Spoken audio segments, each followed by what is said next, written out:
ക്ഷേത്രത്തിൽ അതിക്രമം നടത്തിയയാൾ പിടിയിലായത് കൊല്ലം തൃക്കോൽവട്ടം സ്വദേശി അഖിൽകുമാറാണ്. ചോദ്യം ചെയ്ത പ്രദേശവാസികളെയും പ്രതി മർദ്ദിച്ചു.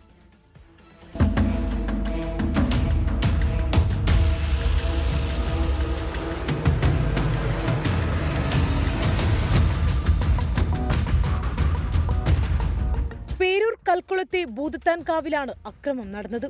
പ്രതി ക്ഷേത്രത്തിനുള്ളിൽ അതിക്രമിച്ചു കയറി പ്രധാന വിഗ്രഹത്തെ ഇളക്കുകയും ചുറ്റിലുള്ള കമ്പിവേലിയും വിളക്കുകളും അടിച്ചു നശിപ്പിക്കുകയും ചെയ്തു.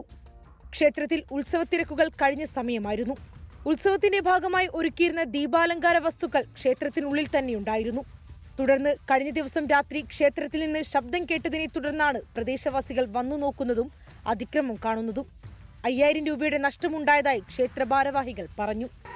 അത് പൂട്ടിയിട്ടിരുന്നതാണ്. നമ്മൾ സാറിന് ഇനി 9 ദിവസത്തിന് അത് നമ്മൾ തുറക്കാറുള്ളൂ. പള്ളികെട്ടേക്ക് മാത്രമായിട്ട് ആറാട്ടിനേ ഉള്ളൂ പൂജ കഴിഞ്ഞാൽ. അപ്പം ഇത് പൂട്ടിയിട്ടിരുന്നത് ഇടിച്ച് പൊട്ടിച്ച് ഉള്ളിലത്തെ ഗേറ്റ് കമ്പിയെല്ലാം വളച്ച് ഒടിച്ചു കളഞ്ഞ് അകത്ത് കയറി പ്രതിഷ്ഠ പിടിച്ച് ഇളക്കുന്ന രീതിയിലുള്ള പരിപാടികളാണ് അവിടെ ചെയ്തത്.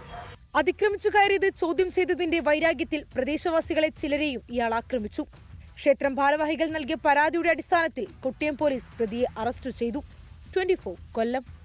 ലോകത്തെവിടെയായാലും ഏത് സമയത്തും 24 വാർത്തകളും ഓഗ്മെന്റഡ് റിയാലിറ്റി പാക്കേജുകളും എക്സ്പ്ലെയിനറുകളും വിശദമായി കാണാൻ ഞങ്ങളുടെ യൂട്യൂബ് ചാനൽ നിങ്ങൾക്ക് സബ്സ്ക്രൈബ് ചെയ്യാം.